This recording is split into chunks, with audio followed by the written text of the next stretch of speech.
வணக்கம் நண்பா. இன்னைக்கு நம்ம பார்க்க போகிறது வந்து பார்த்தீங்கன்னா பிஸ்டல் ஸ்டார்.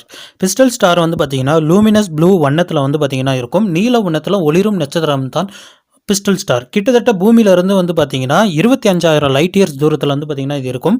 மில்கிவே கேலக்சிலேயே வந்து பார்த்தீங்கன்னா மிகவும் அழகாக ஒளிரும் நட்சத்திரம் தான் பிஸ்டல் ஸ்டார். இதோட எடை வந்து பார்த்தீங்கன்னா 200லிருந்து 250 டைம்ஸ் நம்ம சூரியனுடைய எடையை விட அதிகமாக இருக்குன்னு சொல்கிறாங்க. எதற்கு அப்புறம் இதுக்கு பிஸ்டல்னு பேர் வச்சிருக்காங்கன்னு பார்த்தீங்கன்னா, இந்த நட்சத்திரத்தை சுற்றி நெபுலா வந்து பார்த்தீங்கன்னா இருக்கும். இந்த நெபுலா வந்து பார்த்தீங்கன்னா கேஸ் அண்ட் டஸ்ட் பார்ட்டிகளால் ஆனது.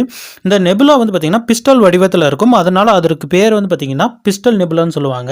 அதனால தான் அதுக்குள் இருக்கும் இந்த ஸ்டார்களுக்கும் வந்து பார்த்தீங்கன்னா பிஸ்டல் ஸ்டார்னு பேர் வச்சிருக்காங்க.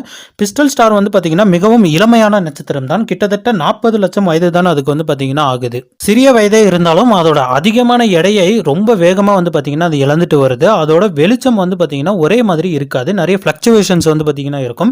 அதிகமான கதிர்வீச்சுகள் மற்றும் அதிகமான எடை வந்து இழந்துகிட்டு இருக்கிறதுனால இந்த ஃப்ளக்சுவேஷன்ஸ் இருக்கிறதா சொல்லப்படுது.